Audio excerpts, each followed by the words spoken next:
Ukraine और रूस के बीच जारी जंग की असली वजह है नाटो। अब ये नाटो क्या बला है, नाटो क्या चीज़ है, इसी के बारे में थोड़ा सा जानते हैं। नाटो का पूरा नाम है नॉर्थ अटलांटिक ट्रेटरी ऑर्गेनाइजेशन, जो कि एक प्रकार का सैन्य संगठन है, यानी कि मिलिट्री ऑर्गेनाइजेशन आप इसे कह सकते हैं। इसकी स्थापना 4 अप्रैल 1929 को हुई थी। जिस समय इसकी स्थापना हुई थी उस समय इसके अंदर मौजूदा देशों की संख्या 12 थी। फिलहाल की इसकी बात करें कि नाटो का मुख्यालय यानी कि हेडक्वार्टर कहाँ पर है, तो बेलारूस बेल्जियम के अंदर ब्रुसेल्स बेल्जियम के अंदर इसका मुख्यालय है, यानी कि हेडक्वार्टर है। इसकी आधिकारिक भाषाओं की बात करें तो इसकी आधिकारिक भाषाएं हैं किसकी, यानी कि नाटो की। एक तो अंग्रेजी है, ये तो होनी ही है, यानी कि फिश के अंदर सबसे ज़्यादा इस्तेमाल होती है अंग्रेजी, और दूसरी इसकी भाषा है फ्रेंच।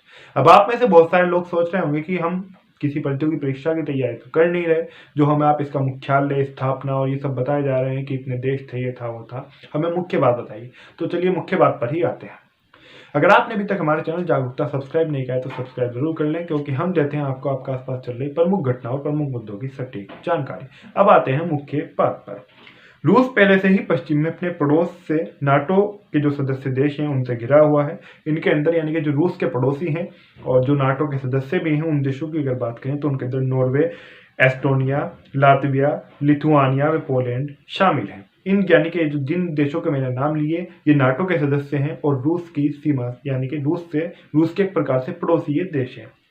अगर यूक्रेन भी नाटो से जुड़ जाता है तो आप समझ सकते हैं कि यूक्रेन के लिए कितना ज़्यादा खतरनाक होगा। तो रूस बिल्कुल नहीं चाहेगा कि लगातार, हालांकि मैंने जिन देशों के नाम लिए, रूस तो वहाँ उन देशों के अंदर से भी नाटो का जो लगातार विस्तार हो रहा है उस विस्तार को यानी कि समाप्त करने, उस विस्तार को कम करने की भी मांग पहले से ही कर चुका है। और अगर अब यूक्रेन भी नाटो का सदस्य बन जाता है तो आप समझ सकते हैं कि रूस के लिए ये कितना ज़्यादा नुकसानदेह होगा, यानी कि रूस के लिए तो चिंता का विषय, जाहिर सी बात है ये होगा ही। रूस पहले ही कई बार विरोध कर चुका है कि उसके पड़ोस में जो लगातार विस्तार चल रहा है नाटो के जो सदस्य देश हैं उसको रोका जाए, उसके ऊपर प्रतिबंध लगाया जाए।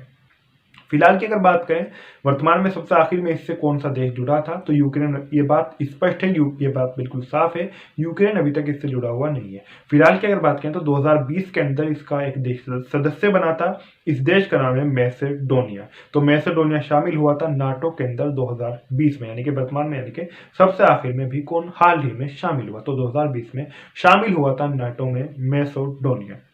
यूक्रेन के साथ असली वजह क्या है, यानी कि इतनी चिंता का विषय आखिर क्या है, क्या वजह है वो कि रूस नहीं चाहता कि यूक्रेन उसके साथ जुड़ जाए। ठीक है, उसके पड़ोसी जो देश हैं वो भी लगातार नाटो के साथ जुड़ रहे हैं, हालांकि वो उनका भी विरोध कर रहा है, लेकिन यूक्रेन को ही क्यों नहीं जुड़ने देना चाहता है रूस, यूक्रेन को ही नाटो का सदस्य क्यों नहीं बनने देना चाहता है रूस। अब उसके बारे में थोड़ा सा जानते हैं। रूस और यूक्रेन, ये इन दोनों देशों के बीच में अगर बात करें तो 2000 किलोमीटर से अधिक की इन दोनों देशों के बीच में सीमा साझा होती है, यानी कि इससे अधिक का बॉर्डर आप मान सकते हैं। रूस को लगता है कि अगर यूक्रेन नाटो का सदस्य बन गया तो नाटो की सेनाएं हैं उनकी पहुंच रूस की सीमा तक पहुंच जाएगी, और ऐसा रूस के लिए कितना ज्यादा खतरनाक होगा यह तो आप जानते ही हैं।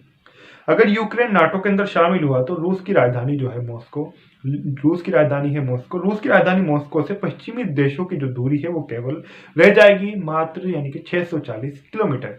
अब 640 किलोमीटर दूरी रह जाएगी, यानी कि इतनी कम। आपको लग रहा होगा कि 640 तो बहुत ज्यादा है, लेकिन नहीं, 640 एक प्रकार से कम ही रह जाएगी अगर वर्तमान की बात करें। तो आप कहेंगे कि वर्तमान की दूरी कितनी है, वर्तमान की अगर दूरी की बात करें तो ये लगभग 1600 किलोमीटर है। किसकी दूरी हम यहाँ पर बात कर रहे हैं, यहाँ पर हम बात कर रहे हैं अगर यूक्रेन नाटो के अंदर शामिल हो जाता है, यानी कि यूक्रेन को अगर नाटो की सदस्यता मिल जाती है तो रूस की राजधानी यानी कि रशिया की कैपिटल जो है मॉस्को, उससे जो पश्चिमी जो देश हैं, जो वेस्टर्न कंट्रीज हैं, उनसे दूरी रह जाएगी मात्र 640 किलोमीटर अगर यूक्रेन सदस्य बनता है। और अगर यूक्रेन सदस्य नहीं बनता है तो जो फिलहाल की जो दूरी है वो है लगभग 1600 किलोमीटर। और रूस बिल्कुल नहीं चाहेगा कि उसके करीब नाटो देश आए, नाटो के जो कोई भी सदस्य जो देश है वो रूस के करीब भी आए, रूस ऐसा बिल्कुल नहीं चाहेगा। हालांकि रूस से जो पड़ोसी जो देश हैं जो कि नाटो के सदस्य हैं उनका भी मैंने आपको नाम बताया। और यूक्रेन को ही क्यों नहीं चाहता रूस की यूक्रेन जो है रूस नाटो का सदस्य बने, क्योंकि उसकी जो दूरी है वो काफ़ी कम हो जाएगी। यही इसकी वजह है, जो कि अब दूरी जो है उसकी राजधानी से यानी कि दूर है, लेकिन वो घट जाएगी दूरी, यही मुख्य वजह है। और सेनाओं की पहुंच तेज होगी, तो यही कारण है और ऐसा रूस बिल्कुल नहीं चाहेगा। तो हमारे द्वारा जो आपको जानकारी दी गई है वो आपको जानकारी कैसी लगी हमें कमेंट करके ज़रूर बताएं। नाटो के बारे में आपको जानकारी दी गई है और इस वीडियो को जितना भी हो सके ज़्यादा से ज़्यादा अपने मित्रों के साथ में या फिर जो भी आपके करीब के स्टूडेंट हों या फिर पढ़ने वाले विद्यार्थी हों, जो भी हों, आपके आसपास के दोस्त हों, पीढ़ीजन हों, सभी के साथ शेयर ज़रूर करें। चैनल को आप अभी तक सब्सक्राइब तो कर ही चुके होंगे।